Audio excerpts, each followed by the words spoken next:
Okay, guys, well, we're going to get right back into looking at the solar system today. And to do that, I'm going to need you guys to pull up a fresh set of notes that I've shared with you this morning for 3.2. And we'll get into 3.3 over the next few days. Hopefully, you've had a little bit of time to do that. While you get that ready, let's take a look at a quick overview of our solar system, which is going to consist of 8 planets, not 9. We do not consider Pluto a planet. So this gives us Mercury, Venus, Earth, and Mars, which are what we call the terrestrial planets. And then Jupiter, Saturn, Uranus, and Neptune, which are Jovian planets, meaning Jupiter-like. Terrestrial, meaning Earth-like. It helps you to lock in on some of the key details, which is what we're going to get into in today's lesson. All right, so if you recall, we talked about Johannes Kepler and the fact that he figured out that planets actually have elliptical orbits. We're going to get into his laws again with a little more detail this time. And then looking at our solar system now, not as the universe, but rather as its own star with planets orbiting it. All of that is being tethered or held to the sun by gravity. So this brings up the sun. So the first time we're really getting into any detail about the sun, other than the fact that, of course, the sun is a star. Now we see that the sun is the largest object in our solar system, and it's consisting of 99.85% of all the mass in our solar system. Sorry, I just had to adjust that a little. It was bothering me. So all of the planets orbit around the sun in what we call the ecliptic, or the plane, the orbital plane. So if you imagine that all the planets are supposed to jet out from the sides of the sun, there's a slight issue because they're actually all inclined at different angles ranging between slightly above 1 and slightly below 5. So think of like 1 to 5 as being a realistic range. So as they are all inclined, they're going to miss each other in the lineup, which is why it's very, very rare that all the planets actually line up, because of this inclination and the fact that they all have varying amounts of time that they're going to go through their orbits.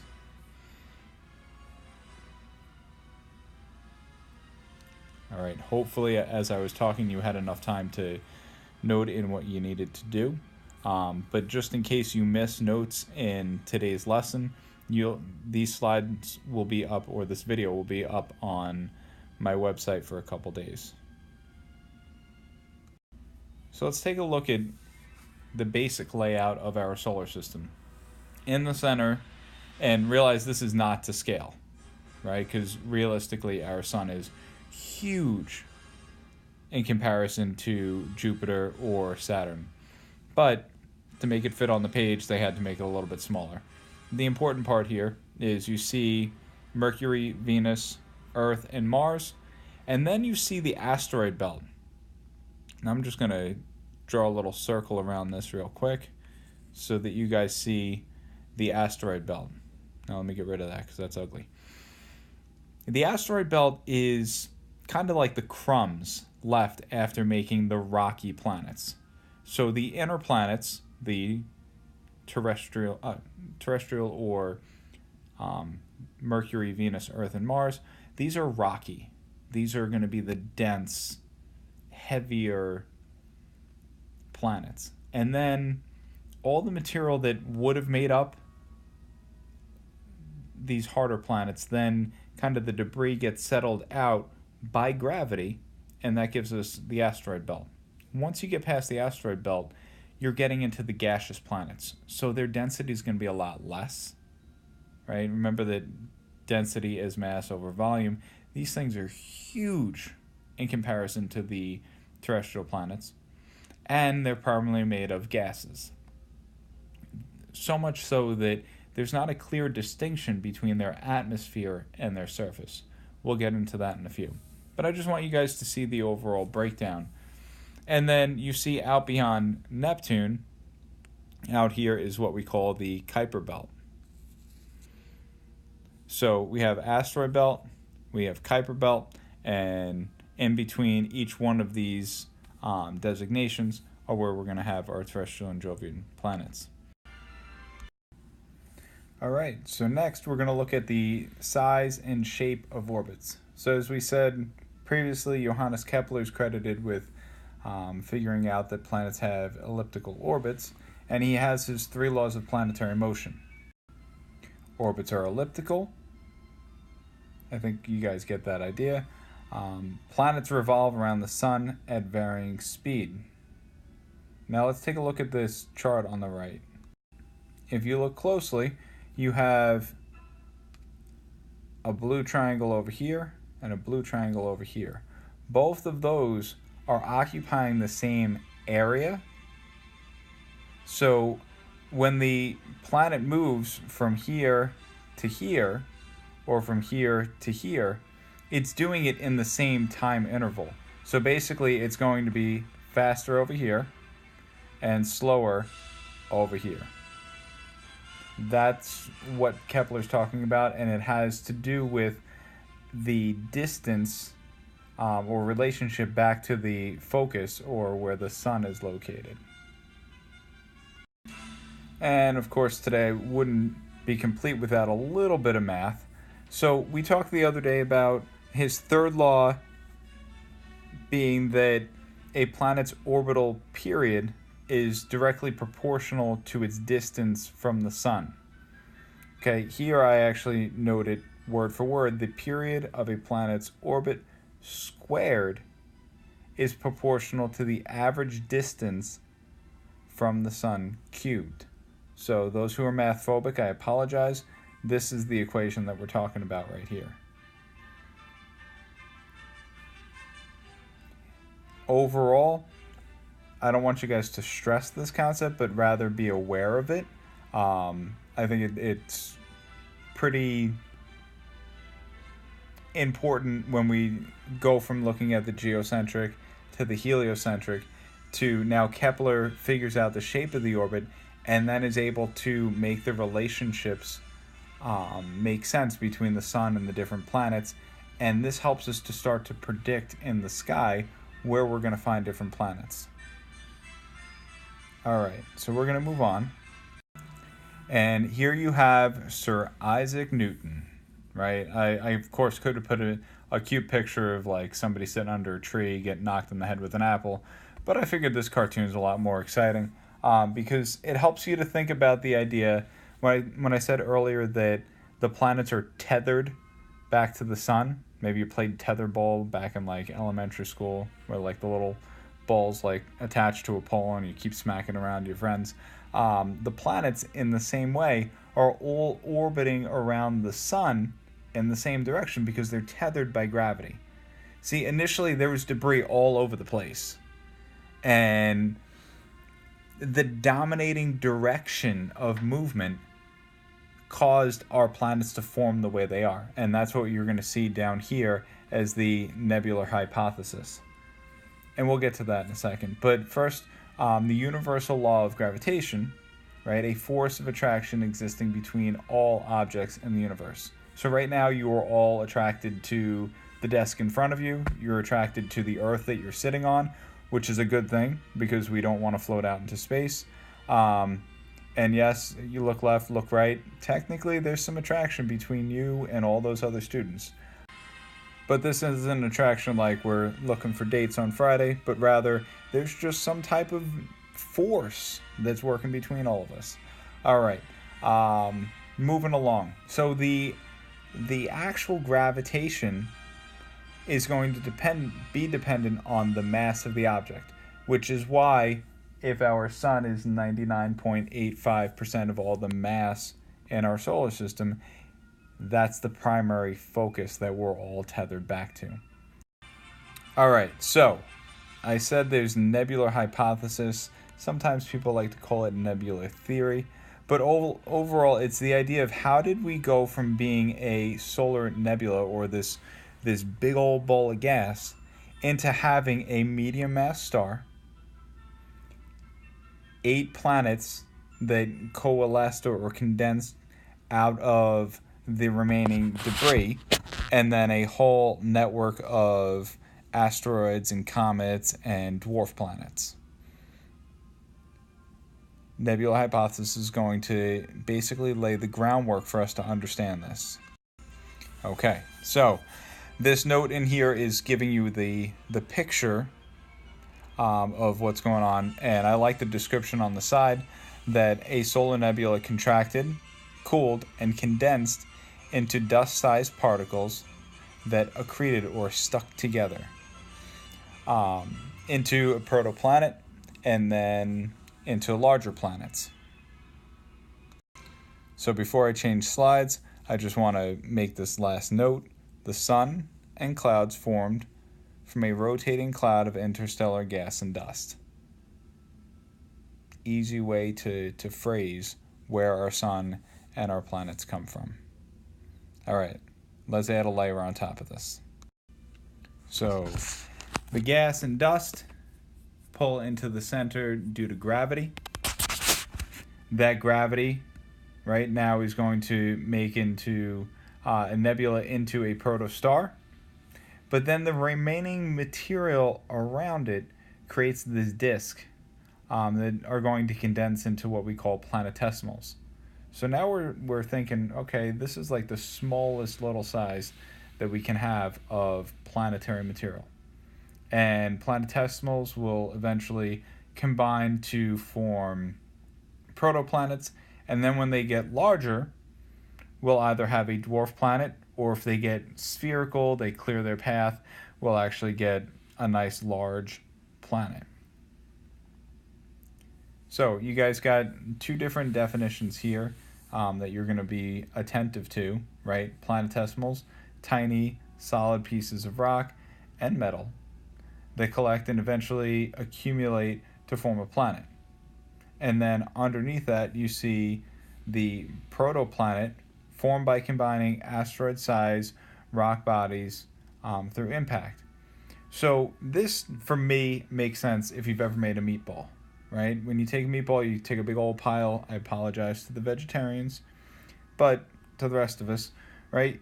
You get the chopped meat, and you start taking all these little pieces, you add your little seasonings in there, and then you have to start collecting them, right? You pack them together, and then you get this glob in your hand, and you start rolling it, right? You're pressing it, but in that process, it's kind of the way gravity works, right? Your hands are representing the force of gravity rather than you pushing it together. Gravity pulls it together, and through more and more impacts, right? Another piece gets knocked in, another piece gets knocked in, it grows larger and larger. All right, so next, let's get serious now. It's time to learn about terrestrial and Jovian planets. I've been using these words, you're all like, okay, great. He keeps saying it. What does he actually mean by this? Well, for starters, obviously I gave you some pictures, because sometimes pictures, they say, are worth 1,000 words, and you don't want me to say 1,000 words. So terrestrial, meaning Earth-like. These are our inner planets, right? So I said before, Mercury, Venus, Earth, Mars. They're small, they're dense, and they're rocky, right? These are solid planets. There's no gaseous layers to them. Yes, you do have the atmosphere, but we're talking about the actual surface of the planet. They're all dense, and that's why they're held so close to the sun. And then over here you have this nifty little word called escape velocity. Right? And escape velocity means the speed required to escape the planet's gravity.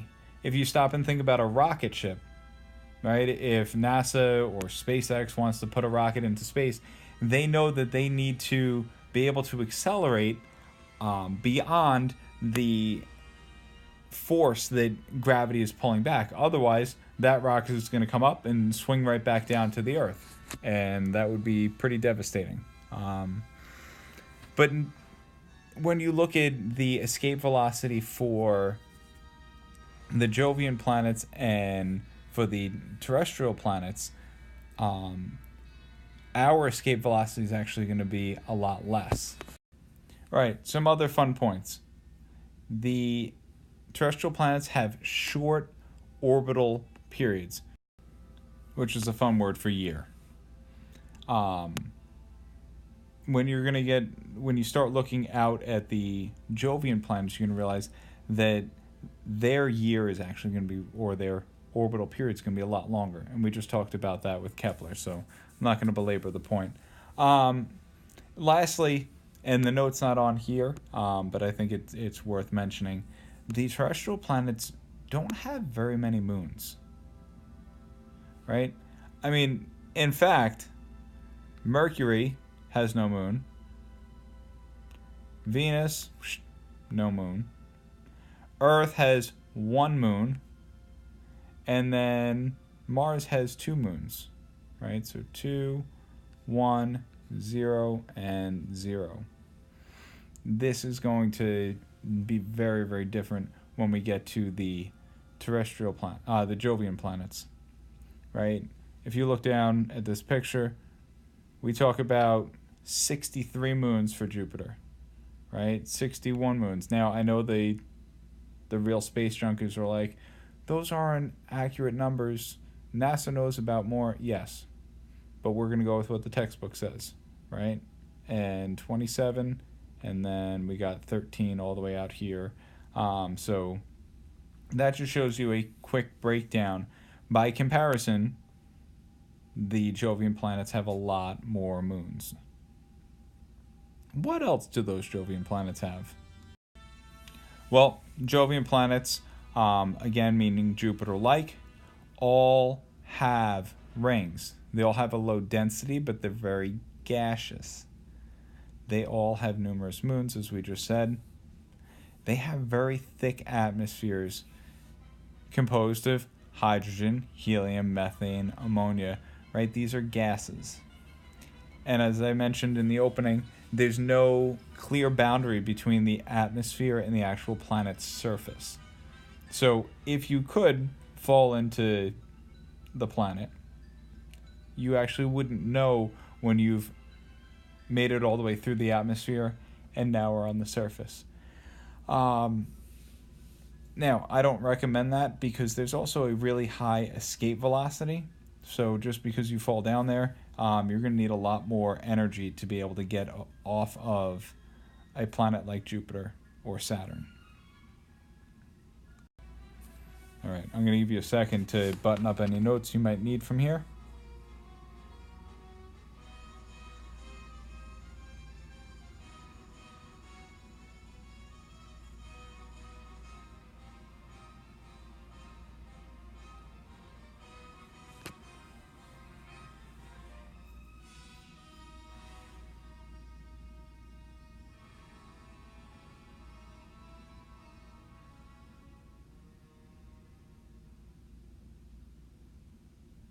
All right, and it's time to move on.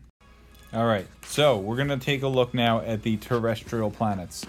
I'm going to go through some of the key details on each one of these planets, but I want you guys to focus on the defining characteristic for the particular planet that I'm talking about.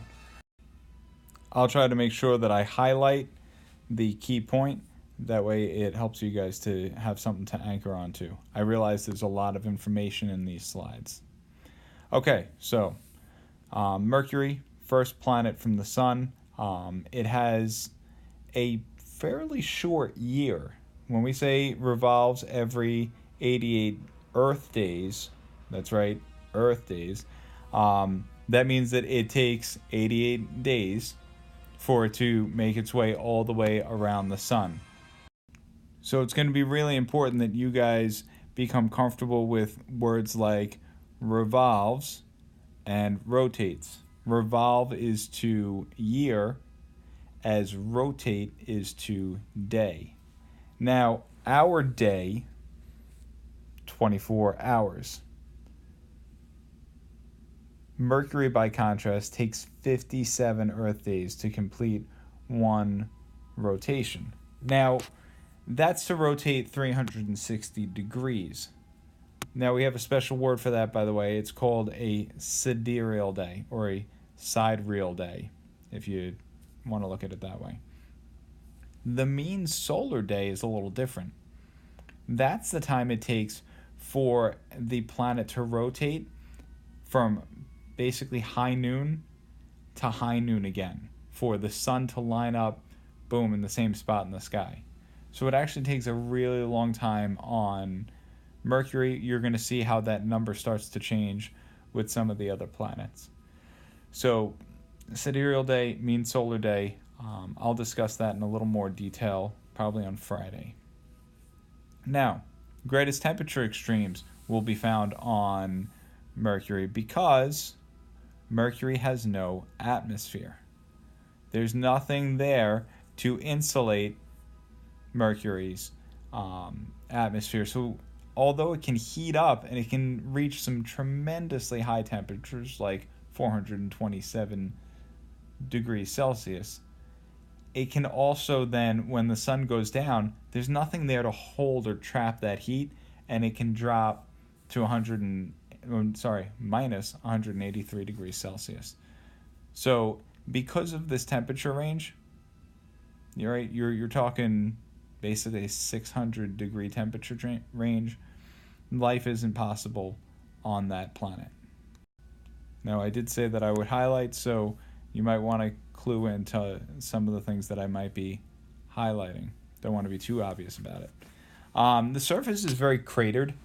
They've realized that asteroids and meteoroids have flown through, and there's no atmosphere on Mercury for them to burn up the way that they do on Earth. And we'll talk about meteor showers probably Thursday. But instead, anything that comes down is going to bombard and smack right into the surface of Mercury, creating a little bit of a situation like a cratered surface. So the highlands on the moon are cratered. In a similar way, the surface of Mercury is also cratered. All right, next up is Venus. And Venus' second closest planet, but it's oftentimes referred to as Earth's twin. And looking at this picture off on the right, you can see that they're pretty close in size. What you couldn't see in that picture is that they're also similar in density and location in the solar system. But wait, there's more. We have the greenhouse effect here on Earth, right? And that greenhouse effect, because we have gases like carbon dioxide and methane and all that, make Earth's average temperature conducive for life.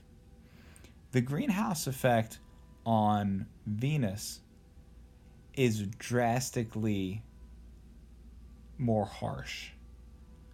See, there's 97% carbon dioxide in the atmosphere of Venus. So the shortwave radiation from the sun comes in, gets absorbed on its surface, and then goes to radiate back, but gets trapped by this dense blanket of carbon dioxide. And because of that, its average temperature is about 450 degrees Celsius.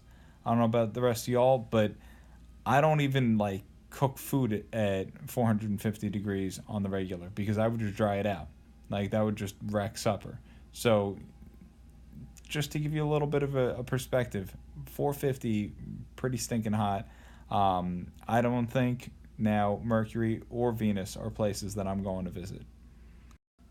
But now wait, there's one more reason I don't want to go to Venus. And that's because the atmospheric pressure is 90 times that of Earth. So really thick atmosphere, right? Gravity pulling down on that thick atmosphere 90 times. Just so you know, Earth's atmospheric pressure is an average of 14.7 pounds per square inch.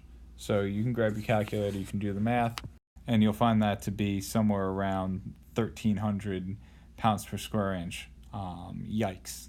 That's a whole lot of force.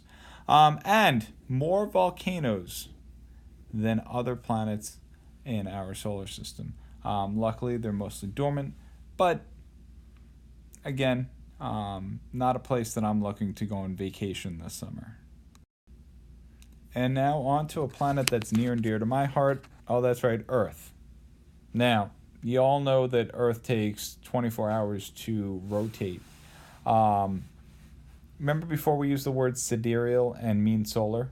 Our mean solar day is 24 hours. Our sidereal day is actually 23 hours, 56 minutes, and 4 seconds.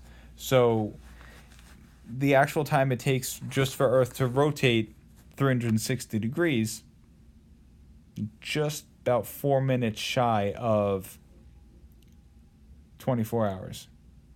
But when we equate the fact that it's also going to orbit approximately 1 degree per day, that 4 minutes actually gets made up for by that 1 degree of orbit, which lines us up perfectly at 24 hours.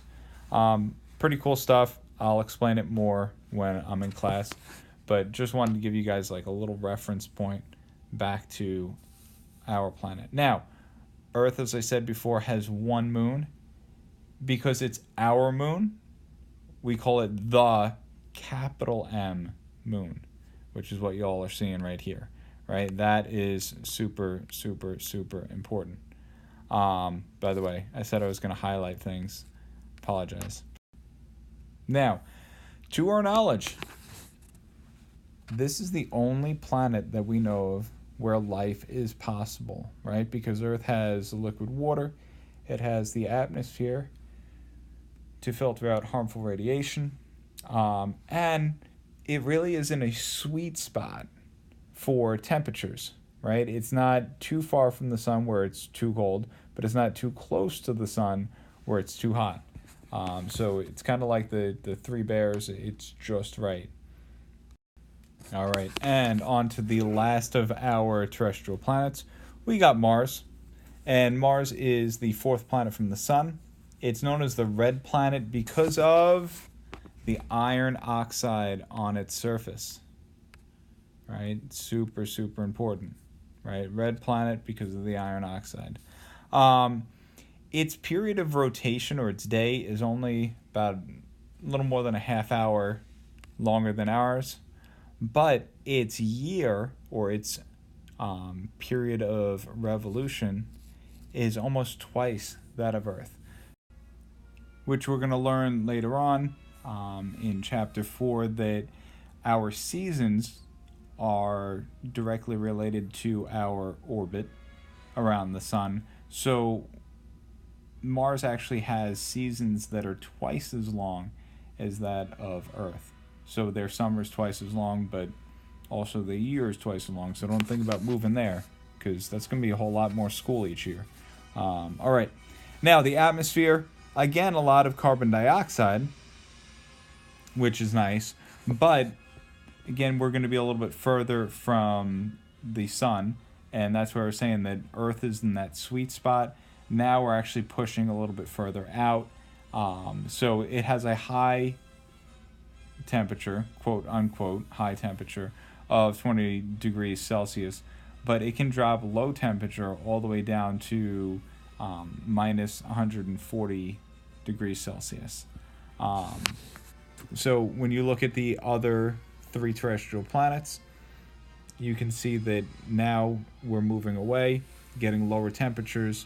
They have, by the way, thank you to the Mars rover, they have confirmed that there is water at the poles, but we'll actually talk about that research in the coming days, so stay tuned for that. Another important point for Mars, I'm going to pause for this one because if y'all don't make note of this now, it's going to come back up when we talk about volcanoes.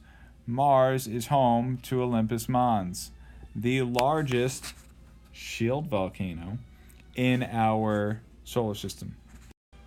All right, and last but not least, some final points on Mars, and then we're going to end today's lesson.